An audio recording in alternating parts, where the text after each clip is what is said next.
My dear students, मैं Ramchandra sir, Nehru public school Rasulabad. विद्यार्थियों, पिछली वीडियो में आप लोगों ने समास की परिभाषा, समास के बारे में और उनके कुछ पहचान हम लोगों ने समझा। उसी अगला वीडियो लेकर मैं पुनः आज हाजिर हूँ। और हमने बताया था पिछले वीडियो में कि हम आपको समास के भेद बताएंगे, फिर उनकी परिभाषाएं और उनको हम कैसे जानेंगे, उनका समास विग्रह कैसे करेंगे। इन्हीं सारी बातों को लेकर मैं आज पुनः हाजिर हूँ। तो देखेंगे समास के मैंने 6 भेद बताए थे। तत्पुरुष समास, द्वंद्व समास, कर्मधारय समास, द्विगु समास, बहुब्रीहि समास और अव्ययी भाव समास। इस प्रकार 6 समास थे। उन्हीं में पहला समास हमारा है तत्पुरुष समास। इस समास की कुछ पहचान और परिभाषा है और इसके कुछ भेद हैं, वो आप लोग समझें। इसके जैसे ही मैं कंप्लीट करूंगा, इसके तुरंत बाद मैं इनके सारे उदाहरण आपके बीच में प्रस्तुत करूंगा, उनका समास विग्रह करूंगा। आप लोग उनको विस्तार पूर्वक समझे। जैसे तत्पुरुष समास, हम कैसे जाने कि ये तत्पुरुष समास का उदाहरण है, तो इसकी पहले मैं परिभाषा जानना चाहता देखूंगा। जैसे लिखा है तत्पुरुष समास में पहला पद जैसे बताया था पूर्व पद गौण होता है। गौण का मतलब होता है कि ये दूसरे पर आश्रित होता है, और जो द्वितीय पद है जिसको उत्तर पद बोला जाता है उसकी प्रधानता होती है। अर्थात पहला पद गौण होता है और दूसरे पद की प्रधानता होती है। और कारक चिन्हों के आधार पर हम देखेंगे कि तत्पुरुष समास के 6 भेद हैं। और कारक चिन्ह हमने नीचे आपको बता देंगे अभी। इनका समास विग्रह करने पर केवल प्रथमा कारक या प्रथमा विभक्ति कर्ता कारक को छोड़कर सप्तमी अधिकरण कारक तक इसके भेद माने गए हैं तत्पुरुष समास के। और जैसा कि लिखा है द्वितीय तत्पुरुष, जिसे कर्म तत्पुरुष भी कहते हैं, तृतीय तत्पुरुष या करण तत्पुरुष कहते हैं, चतुर्थी तत्पुरुष या संप्रदान तत्पुरुष, पंचमी तत्पुरुष या अपादान तत्पुरुष, और षष्ठी तत्पुरुष या संबंध तत्पुरुष, और आखिरी है सप्तमी तत्पुरुष या अधिकरण तत्पुरुष। हम पिछले पढ़ते चले आए हैं कि कारक ये हमारे हैं, कारक 8 होते हैं, लेकिन यहाँ पे कर्म कारक से लेकर अधिकरण कारक का तत्पुरुष में प्रयोग हुआ है। इन्हीं को भेद माना गया है। इनके कुछ चिन्ह होते हैं, जो चिन्ह हैं उन्हीं के द्वारा हम पहचान लेते हैं कि ये कौन सा तत्पुरुष समास का उदाहरण है। जैसे कर्ता को छोड़ देते हैं, जैसे कर्ता का चिन्ह होता ही नहीं।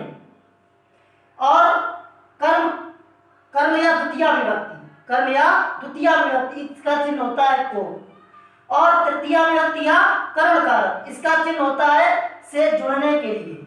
जुड़ने का मतलब जैसे चाकू से सेब काटा, जब तक चाकू और सेब नहीं जुड़ेंगे तो इसमें कौन सा तत्पुरुष? करण तत्पुरुष।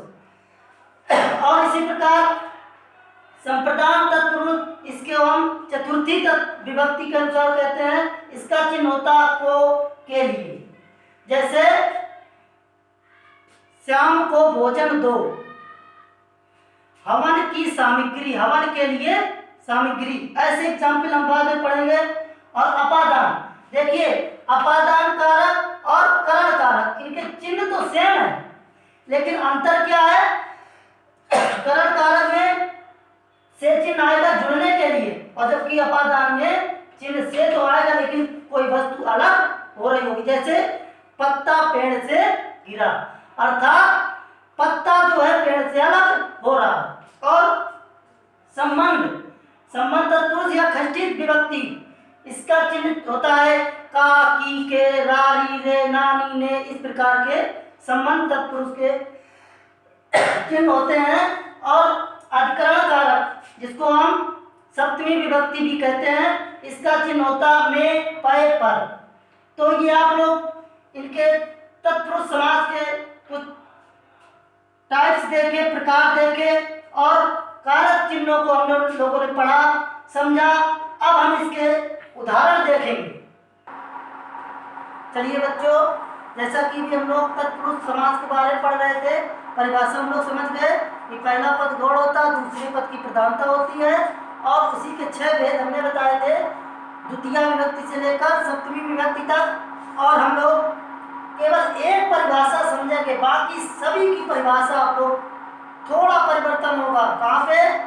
जहाँ पे द्वितीय है तो तृतीया कर देंगे जब करण तत्पुरुष की बात होगी, और जो चिन्ह है ये यहाँ पे परिवर्तन कर देंगे। बाकी सारी परिभाषाएं द्वितीय विभक्ति, तृतीय विभक्ति, चतुर्थी विभक्ति, पंचमी विभक्ति, षष्ठी विभक्ति, सप्तमी विभक्ति, अर्थात कर्म कारक, करण कारक, संप्रदान कारक, अधिकरण कारक, अपादान कारक, जितने भी द्वितीय विभक्ति से लेकर कर्म कारक से लेकर करण कारक तक, अधिकरण तक, कारक तक, सारे परिभाषा सेम रहेगी। केवल परिवर्तन क्या होगा?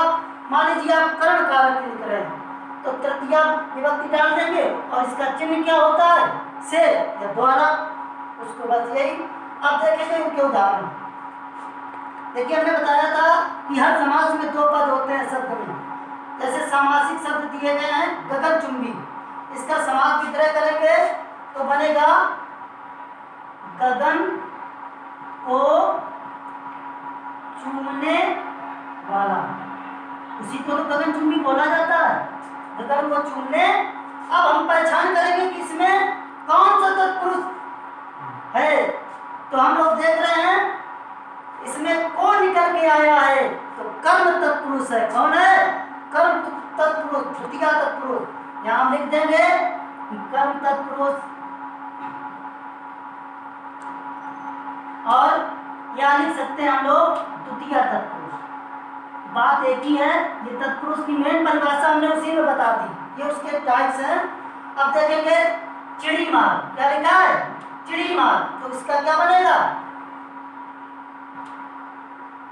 चिड़ियों को मारने वाला, उसी को तो चिड़ी मार बोला जाता है, चिड़ियों को मारने वाला। ये समास दिख रहे हैं, ध्यान रखना कि सामासिक पद दिया जाएगा आपको और उसका समास विग्रह समास का नाम पूछा जाएगा पेपरों में खास तौर पे। तो आप इसमें कौन सा है वो निकल आया तो यही समास है। फिर पुनः तो आप लोग फिर देखेंगे पॉकेट मार, तो बताओ क्या बनेगा? पॉकेट को मारने वाला, पॉकेट को मारने वाला। अब हम लोग इसकी पकड़ कैसे करते हैं कि कौन सा तत्पुरुष है? हम देख लेते हैं कि इसमें कारक चिन्ह को निकल के लगा है। क्या लगा है? को। तो हम जान जाते हैं कि कर्म तत्पुरुष या द्वितीय तत्पुरुष समास है। अब आगे उदाहरण देखेंगे। लिखा है बाढ़ पीड़ित, क्या लिखा है? बाढ़ पीड़ित, तो क्या निकलेगा? इसका समास दिख रहा है बाढ़ से पीड़ित, तो से आया जुड़ने के संबंध में। कोई व्यक्ति बाढ़ से प्रभावित है तो से जुड़ने के संबंध में है, तो कर्म तत्पुरुष है। कौन है? तो हम इसका समास विग्रह करेंगे बाढ़ से पीड़ित। अब हम कैसे जानेंगे कि इसमें कर्म तत्पुरुष है? तुरंत हमने देखा से, बाढ़ से जो कोई पीड़ित है तो जुड़ रहा है, जुड़ने के संबंध में है, तो हमने देख लिया यहाँ पे क्या है? करण तत्पुरुष समास है। कौन है? करण तत्पुरुष समास है। और इसी प्रकार रोग पीड़ित, रोग से पीड़ित, क्या होगा? रोग से पीड़ित। ये सारे एग्जाम्पल हम देख रहे हैं तत्पुरुष के, करण तत्पुरुष के हैं, और इसका भी यही नाम होगा। और हम देखेंगे तुलसी कृत या तुलसी द्वारा कृत, यही तो बनेगा इसका समास विग्रह। क्या बनेगा? तुलसी द्वारा कृत, अर्थात या लिख सकते हैं तुलसी द्वारा रचित, कृत माने रचना करना। तो हम से या द्वारा चिन्ह हम समझते हैं करण तत्पुरुष का होता है, तो हम ये लोग इसके यही सेम है। अब देखेंगे विद्यालय। अब इसमें हम इसका समास विग्रह करेंगे तो कैसे करेंगे? इसमें हम देखेंगे विद्यालय लिखा है विद्या के लिए, क्या निकल के आ रहा है? के लिए आलय। क्या लिखा है? आलय। अब के लिए चिन्ह आ गया, तुरंत हम समझ जाएंगे कि कौन सा कारक है इसमें, तो समझ जाएंगे कि इसमें संप्रदान कारक है, चतुर्थी विभक्ति है। क्या है? तो यहाँ पे हम इसका नाम लिख देंगे संप्रदान तत्पुरुष। बच्चों थोड़ी इसमें जगह शार्ट है, इसलिए आपको समझने में कोई दिक्कत नहीं होनी चाहिए। देख रहे हैं, अब लिखा है गुरु दक्षिणा, तो आप समझ गए होंगे क्या, गुरु के लिए दक्षिणा, तो भी आप बना लेंगे। समास का के लिए आ रहा है तो संप्रदान है। इसी प्रकार अन्य उदाहरण और लिख रहे हैं, आप उनको भी देखें।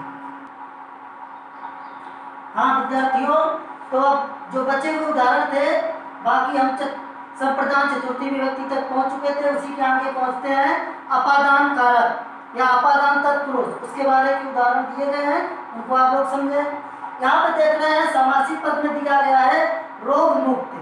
अभी हम कर्ण में से चिन्ह देख रहे थे और हम अपादान में भी से देखा था, यहाँ आप लोग समझे थे, पहले हमने लिखे थे कि से दो जगह प्रयोग होगा, एक कर्ण में एक अपादान में। लेकिन कर्ण में क्या होगा, जुड़ने के संबंध में होगा, अपादान में अलग होने पे। जैसे लिखा है रोग मुक्त, तो आप इसका क्या बनाएंगे, समास लिख रहे हैं रोग से मुक्त, रोग से मुक्त, और इसका समास कौन होगा, अपादान तत्पुरुष। क्या होगा, अपादान तत्पुरुष। ये बच्चों सब तत्पुरुष के उदाहरण है। अगर इससे हमें पता चल रहा कि से लगा है और अलग हो रहा है रोग से कोई चीज, तो हमें पता चल रहा कि अपादान तत्पुरुष है। इसी प्रकार अगला उदाहरण है जाति भ्रष्ट, तो क्या बनेगा, जाति से भ्रष्ट, जाति से भ्रष्ट। तो हम लोग यही उदाहरण का नाम लिख देंगे, समास का नाम। अब लिखा है बलहीन, तो क्या बनेगा, बल से हीन, हीन मतलब खत्म क्षमता हो जाती है।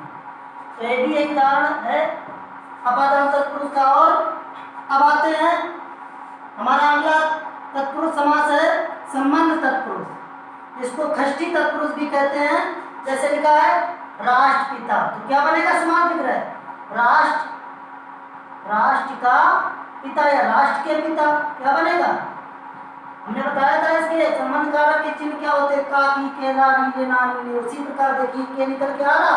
अब देखेंगे यहाँ पे थोड़ा आप समझेंगे, लिखा है नूर जहां। अब आप लोगों को इसका थोड़ा मीनिंग बताएंगे। नूर माने होती है रोशनी, और जहां, तो रोशनी जहां की नहीं बनेगा, इसका बनेगा जहां की नूर। क्या बनेगा, जहां की नूर। इसका थोड़ा पीछे से बन रहा है, आप लोग समझे।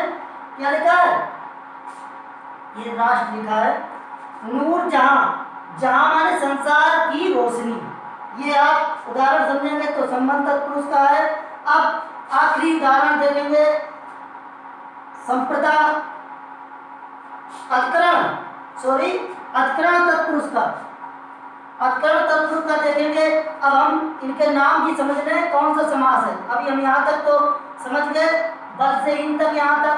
अब ये लिखा है राष्ट्र के पिता, तो हो जाएगा संबंध तत्पुरुष। क्या हो जाएगा, संबंध तत्पुरुष।